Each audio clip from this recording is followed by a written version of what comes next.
Salut tout le monde, on se retrouve aujourd'hui pour parler d'un sujet qui me tient énormément à cœur, l'éthique de la photo animalière. Que ce soit par inattention, par inexpérience ou par manque de respect total, j'ai vu trop de comportements qui étaient inappropriés dans le cadre de la photo animalière. Je vais donc vous donner 5 conseils essentiels pour capturer des images tout en respectant nos amis à plumes, à poil et à écailles. Restez bien jusqu'à la fin de la vidéo car il y aura un petit bonus qui fera de vous de vrais ninjas et vous aidera à être plus proche des animaux.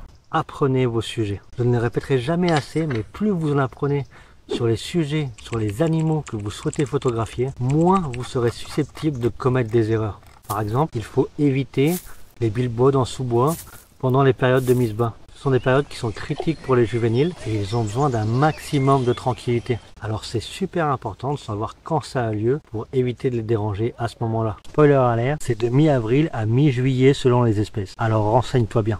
Le deuxième conseil, c'est celui de l'impact minimum. Ne prenez que des photos, ne laissez que vos empreintes. J'adore cette phrase. Ne prenez que des photos, ça implique que vous ne devez pas prélever la faune et la flore. Alors pour la faune, vous allez me dire, ça paraît évident, mais en fait non. En ce moment, il y a une recrudescence, une espèce de mode sur TikTok qui est de récupérer des animaux soi-disant blessés ou abandonnés pour les sauver et s'en occuper. Mais c'est totalement contre-productif. Il faut laisser la faune sauvage tranquille. Si vous croisez un faon, c'est juste que sa mère, elle l'a laissé là le temps d'aller chercher à manger. Si vous croisez des renardeaux, c'est sûrement qu'ils sont en train de sortir jouer pendant que leur mère est partie. Ils n'ont pas besoin de notre aide.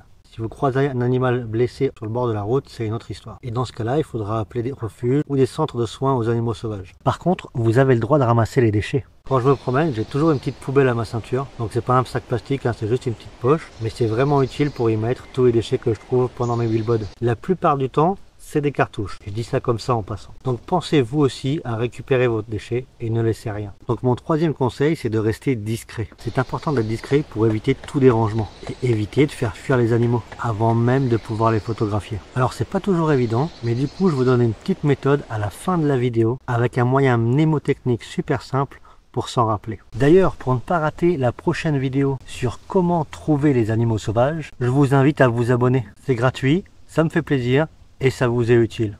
Quatrième conseil, gardez vos distances. Ne cherchez pas la proximité absolue avec les animaux. Lorsque vous tombez sur un animal, baissez-vous tranquillement, ne faites pas de bruit, laissez-le approcher et prenez votre temps. Si vous pouvez gagner quelques mètres en toute discrétion, allez-y, mais respectez une distance qui permettra à l'animal de ne pas être effrayé s'il vous voit. Là par exemple, j'aurais pu me rapprocher pour avoir de meilleures images, mais la seule chose que j'aurais réussi, c'est à faire fuir l'animal. J'aime bien la distance indicative du parc de Yellowstone, qui interdit de s'approcher des animaux sauvages à moins de 25 mètres. Mais cette distance, elle varie énormément en fonction de l'espèce et également de l'individu. Ça, c'est l'expérience qui vous permettra de savoir quelle distance maintenir avec les animaux.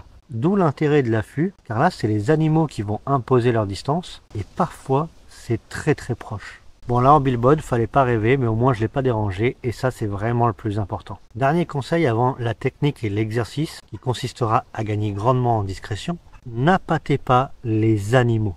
Que ce soit avec de la nourriture, avec des odeurs ou des appâts, c'est quelque chose qu'il ne faut absolument pas faire. La nourriture que nous avons, elle n'est pas du tout appropriée pour les animaux sauvages. Alors quand je vois du maïs épandu ou du jambon à l'orée d'une forêt, ça me flingue. Et c'est rarement pour faire des photos, mais l'impact c'est le même. Les odeurs, les appâts, la repose, ça crée une compétition inexistante, inutile. Ça va stresser les animaux pour rien. Et ça peut également entraîner certains animaux à quitter leur territoire s'ils sont affaiblis. Donc inutile de l'affaiblir encore plus. N'appâtez pas les animaux. Si l'éthique de la photo animalière est importante pour vous, je ne peux que vous conseiller de signer la charte éthique de la photo animalière. C'est une liste de règles établie par l'IFAO et Tamron pour cadrer de manière éthique la photo animalière. Je vous mets le lien en description. Et on n'a qu'à se dire qu'on laisse un petit pouce si on l'a signé. Allez, on passe tout de suite à ma petite méthode secrète pour être plus discret. Pour ça, vous allez appliquer la méthode VDM. C'est assez facile à retenir. Alors ne la cherchez pas sur internet, ça n'existe pas, mais j'aime bien. Ça consiste en 3 points parfaits pour débuter. Vent, détour, marche. Je vous explique. Vous devez le plus souvent possible avoir le vent de face, dans la tronche. C'est pour les odeurs. On développera le sujet plus en profondeur dans la vidéo affût et billboard et également dans la vidéo sur le camouflage. Mais sachez que les animaux ont un odorat bien supérieur au nôtre et souvent ils nous sentent avant de nous voir.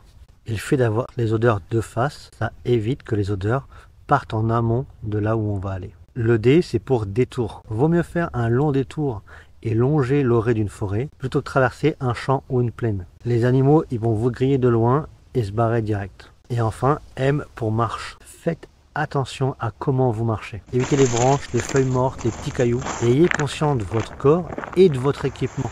Vous verrez que souvent, on se prend le sac à dos dans les branches et c'est ça qui fait le plus de bruit. Donc si vous faites bien attention à ces 3 points, vous gagnerez très rapidement en discrétion. Et ça augmentera vos chances d'observation et donc de prise de photos. Le tout en ayant une approche éthique de la photo animalière. Rien à voir, mais j'en profite pour remercier tous ceux qui ont utilisé les liens affiliés dans la description de mes vidéos. Grâce à vous, j'ai pu investir dans un micro et dans un stabilisateur. J'espère que ça s'est vu dans cette vidéo. D'ailleurs, si vous n'avez pas vu les autres vidéos pour débuter la photo animalière, je vous mets la playlist juste là. Si vous avez de la chance, elle est complète. Sinon, on se retrouve dans 15 jours pour trouver et pister les animaux sauvages. Et si vous voulez commencer dès maintenant à vous faire l'oreille, qui sera le meilleur moyen de trouver les oiseaux, vous avez pas mal de blind tests juste là. Alors, je vous dis à très bientôt. Prenez soin de vous et de la nature.